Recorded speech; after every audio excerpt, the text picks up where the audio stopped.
Aujourd'hui, en tant qu'individu d'extrême gauche communiste pro Jean-Luc Mélenchon, je vais dénoncer les dérives de l'extrême droite. Et on va commencer par ce couple néo-fasciste qui ose avoir un drapeau français. Ah! Et du coup, il y a les habitants aux alentours qui ont porté plainte parce que le drapeau français perturbait trop les gens parce que c'est trop violent. Parce que c'est écœurant le drapeau français quoi. Ah, mais quelle horreur! Je mets un petit filtre.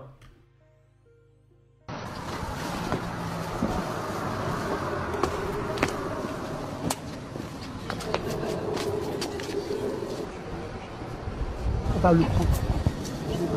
Je vais me détendre. J'ai mis le drapeau quelques jours avant la finale de foot, parce que bon, mon mari n'est pas très foot, moi non plus, mais enfin on avait des amis qui travaillaient en tant que bénévoles.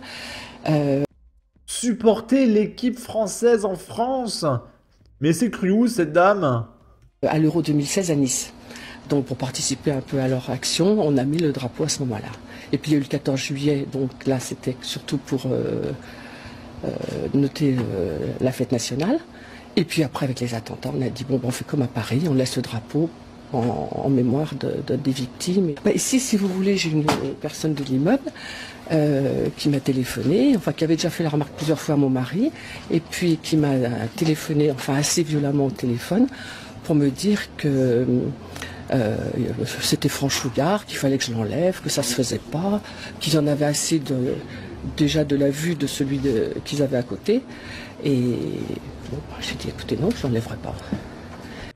Et pourquoi mettrait pas à la place un drapeau palestinien ou un drapeau algérien? Et là, ça gênerait personne. On est en France quand même. Et donc c'est par la voie du syndic qu'on a reçu la lettre. Madame, Monsieur, suite à notre dernière visite d'immeuble, nous avons pu constater l'installation de votre drapeau français dans votre jardin.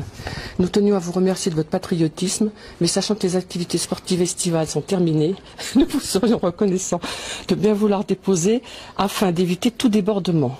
Comptant sur votre... Alors là, premier degré. Donc, ils ont reçu un courrier de Foncia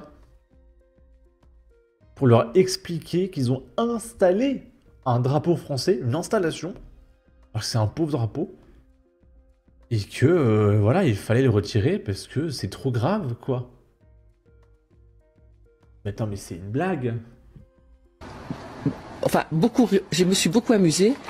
Et puis après, non, j'ai dit quand même assimiler des activités sportives aux attentats, 86 morts. Là, je trouve que l'amalgame est un peu scandaleux. Du coup, premier degré, j'espère que cette dame elle va garder le drapeau français, va quand même pas se faire poursuivre en justice et payer des amendes parce qu'elle a un drapeau français dans son jardin, quoi. Ça serait complètement dingue, hein. On va voir un petit peu les commentaires. Il n'y a qu'en France que ça existe. Pas étonné de Foncia, c'est un syndic très méchant. Lundi, j'en achète un, il sera devant ma porte dans la foulée et a rien à foutre de ces gens et que l'on vienne me chercher des poux dans la tête. Bénévole, madame, pour votre patriotisme. Il n'y aura jamais rien de honteux à afficher les couleurs de son pays. Soyons fiers d'être français. Et encore une fois, premier degré, elle aurait mis un drapeau palestinien, même ukrainien, ça serait passé, je pense. Algérien, marocain, tunisien, il n'y aurait pas eu de problème. Ok? Là, c'est une femme qui, au passage, est très belle, qui est d'origine africaine, et elle a l'air typée aussi en termes de visage. C'est un peu fin. Je pense qu'elle est à moitié africaine, à moitié européenne. Il ne comprend pas pourquoi aimer son pays, c'est être raciste. Je vais peut-être me faire des ennemis en disant ça, mais je ne comprends pas pourquoi en Europe, les Européens ne peuvent pas dire qu'ils aiment leur pays, sinon ils vont être taxés de racistes. Je m'explique. Je viens du Congo et de l'Angola. Et moi, du coup, je peux dire, oui, j'aime mon pays, j'aime le Congo, j'aime l'Angola, et j'en suis fière. Mais j'ai des amis belges qui n'osent pas dire, qui sont fiers d'être belges, parce que sinon, ils vont être pris pour des racistes, des xénophobes, misogynes, de droite, de chic, de tchak. Et moi, je trouve que ça va pas. Parce que c'est comme si c'était de la discrimination inversée, en fait. Donc nous, on a le droit d'être fiers, mais les autres n'ont pas le droit d'être fiers, d'être ce qu'ils sont. Et j'ai remarqué que c'est vraiment quelque chose qui est particulier à l'Europe. C'est-à-dire que tu n'as pas le droit d'être fier. Non, non, c'est particulier à la France. Au Portugal, il n'y a pas de problème au fait de mettre des drapeaux portugais dans la rue. Je vous le dis tout de suite, c'est que en France. De tes origines, mais pour moi, pourquoi pas? Parce qu'on vient tous de endroits différents, donc pourquoi pas mettre en avant nos différences et avancer comme ça? Donc voilà, je fais pas l'avocat du diable ou je ne sais pas quoi, mais même il n'y a aucun diable. Sincèrement les gars, soyez fiers de ce que vous êtes. Les histoires là de oui, t'es de droite parce que t'as dit que t'étais fier d'être belle, je sais pas. On s'en fout. On s'en fout. Clairement, soyez fiers de ce que vous êtes. Point. Bisous. Ok, j'ai rien à ajouter. Là, c'est un mec qui nous dit « La France, le seul pays au monde où quand tu dis que tu aimes ton pays, on te traite de facho. » La France, c'est quand même un drôle de pays. Hein. Tu dis la France aux Français, t'es un facho. Tu sors un drapeau français sur ton balcon, t'es un facho. Tu chantes la Marseillaise, t'es un facho. Tu dis que ça serait bien d'avoir un Trump président en France, t'es un facho. En fait, la France, c'est le seul pays au monde où quand tu dis que t'aimes ton pays, ben, on te traite de facho. La France... Ok.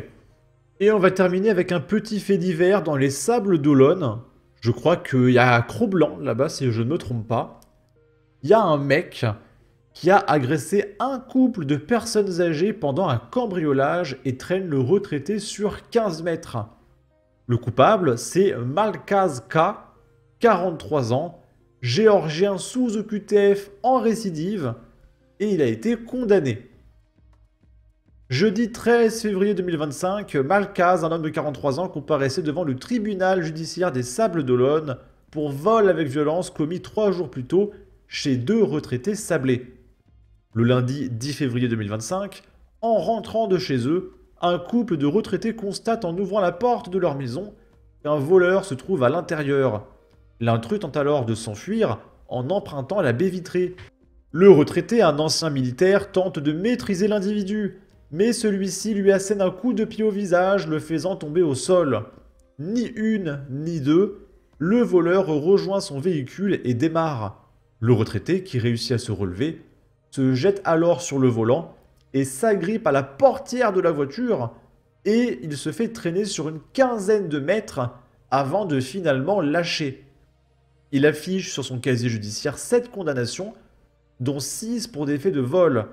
Il est aussi interdit de territoire jusqu'en 2029, interdiction qu'il n'a pas respectée. Et au passage, il a frôlé la mort. Hein. Parce que le mec était accroché à la bagnole, et en tombant, il aurait pu tomber sous la voiture et se faire écraser, il meurt d'un coup. Hein. Donc il a eu très chaud. Au final, si le retraité s'en sort avec des blessures au nez, à la main droite et à la tête, cette situation a été traumatisante pour sa femme. La procureure exige quant à elle 5 ans d'emprisonnement et une interdiction de paraître sur le territoire français pendant 10 ans, alors qu'il l'avait déjà, pour qu'il cesse ses agissements. Non mais pour qu'il cesse ses agissements, il faut la respecter en fait, l'OQTF. Des réquisitions suivies par le président du tribunal, puisqu'en regard du caractère de récidive, Malkaz K a été reconnu coupable des faits reprochés. Il a été envoyé en détention à Nantes. Sur ce, n'hésitez pas à donner votre avis, votre opinion, à partager, liker, commenter. Ça aidera au référencement de la vidéo sur YouTube. Abonnez-vous, suivez-moi sur Twitter. Prenez soin de vous. Salut!